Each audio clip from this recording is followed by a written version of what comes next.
Hello and very warm welcome once again to the Tax Express. A big update in GST. Supreme Court delivers a landmark judgment. GST litigation के इतिहास में क्या ये bonafide buyer यानी ईमानदार खरीदार के अधिकार का अंत है? जानना चाहते हैं तो बने रहिए इस वीडियो के अंत तक। ऑनरेबल सुप्रीम कोर्ट ने Bhandari scrap traders versus union of India में गुजरात हाई कोर्ट के लैंडमार्क डिसीजन मारुति एंटरप्राइज पर अपनी अंतिम मोहर लगा दी है। कोर्ट ने section 16(2)(c of the CGST act की कॉन्स्टिट्यूशनल वैलिडिटी को पूरी तरह अपलोड किया है। इस जजमेंट में सुप्रीम कोर्ट ने गुजरात हाई कोर्ट के फैसले के खिलाफ दायर SLP को खारिज कर दिया है और गुजरात हाई कोर्ट के फैसले को सही ठहराया है। एक टैक्स प्रोफेशनल के रूप में हमारे लिए ये केवल एक जजमेंट नहीं है, ये एक सिस्टमेटिक पैराडाइम शिफ्ट है। अब तक हम जिस बोनाफाइड बायर डिफेंस और लेक्स नॉन कैजिट एड इम्पॉसिबिलिया यानी डॉक्ट्रिन ऑफ इम्पॉसिबिलिटी के भरोसे करोड़ों रुपए के ITC डिस्प्यूट्स लड़ रहे थे, सुप्रीम कोर्ट ने उस कानूनी जमीन को पूरी तरह से बदल दिया है। आज के इस वीडियो में हम इस जजमेंट का एक गहरा एनालिटिकल पोस्टमार्टम करेंगे और समझेंगे कि अब हमारी लिटिगेशन और ट्रांजिशनल स्ट्रेटेजी क्या होनी चाहिए।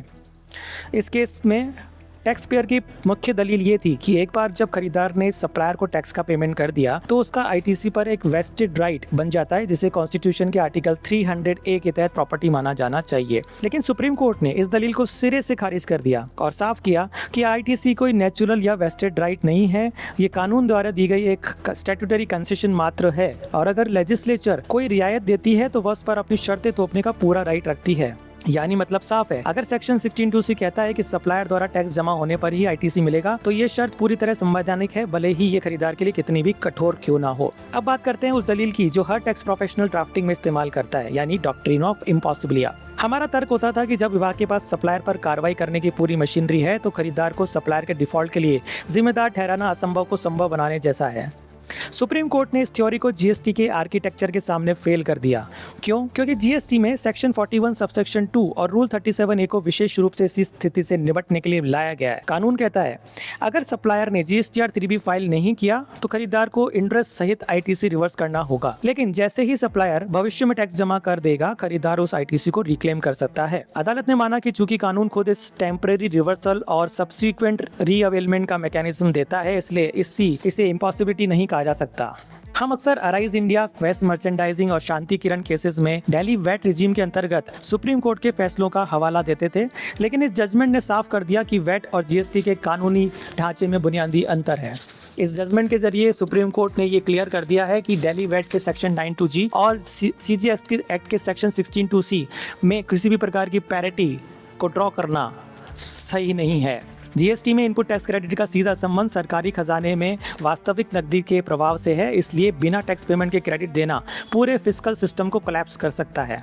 एक और बात जो इम्पोर्टेंट है वो ये है कि इस जजमेंट के बाद दिल्ली वैट रेजिम में दिए गए सभी जजमेंट अब रिडंडेंट हो चुके हैं और साथ ही कोर्ट ने त्रिपुरा हाई कोर्ट द्वारा साइल एंटरप्राइजेस में सेक्शन 16(2)(c को रीड डाउन किए जाने संबंधी सिद्धांत को भी मानने से इनकार कर दिया है। मेरा मानना ये है कि इस जजमेंट में डॉक्ट्रिन ऑफ इम्पॉसिबिलिटी और ऑनेस्ट रेसिपिएंट को होने वाली प्रैक्टिकल डिफिकल्टीज को ध्यान में नहीं रखा गया है।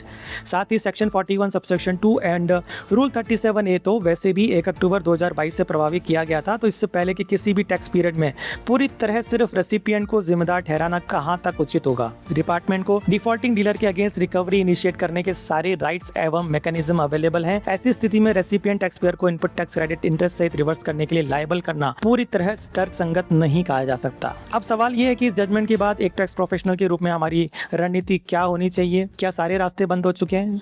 बिल्कुल नहीं। हमें अपनी रणनीति को लिटिगेशन से शिफ्ट करके ट्रांजैक्शनल इंजीनियरिंग पर लाना होगा। इसका पहला कदम होगा कॉन्ट्रेक्चुअल रीस्ट्रक्चरिंग। आपको अपने कॉमर्शियल एग्रीमेंट्स में टैक्स होल्ड बैक क्लॉजेस डालने होंगे। उदाहरण के लिए सप्लायर के पेमेंट का GST कंपोनेंट तब तक रोके रखें जब तक कि वो इनवाइस आपके GSTR 2B में रिफ्लेक्ट ना हो जाए और उसका 3B फाइल ना हो जाए। दूसरा कदम ऑल्टरनेटिव डिफेंसेस। भले ही कोर्ट ने सेक्शन 16(2)(c को वैलिड करार दिया, लेकिन अभी भी SCN को चुनौती दे सकते हैं डबल रिकवरी के सिद्धांत के आधार पर और कॉलिजन वर्सेस जेन्युइन ट्रांजैक्शन के आधार पर। तीसरा कदम ऑटोमेटेड वेंडर कंप्लायंस मॉनिटरिंग।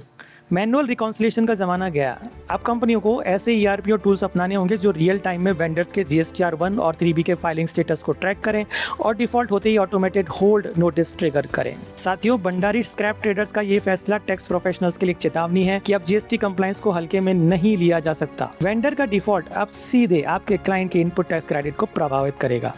आपको क्या लगता है, क्या सुप्रीम कोर्ट का ये कड़ा रुख डूइंग बिजनेस को प्रभावित करेगा? क्या छोटे व्यापारियों के लिए बड़े वेंडर्स के कंप्लायंस को ट्रैक करना प्रैक्टिकली संभव है? अपने विचार नीचे कमेंट सेक्शन में जरूर साझा करें। इस गहन कानूनी विश्लेषण को अपने साथी, company secretaries, chartered accountants, advocates और टैक्स प्रैक्टिशनर्स के साथ जरूर शेयर करें। टैक्स और कॉर्पोरेट लॉ की ऐसी ही गहरी और सटीक एनालिसिस के लिए हमारे चैनल को सब्सक्राइब करें। Thank you very much.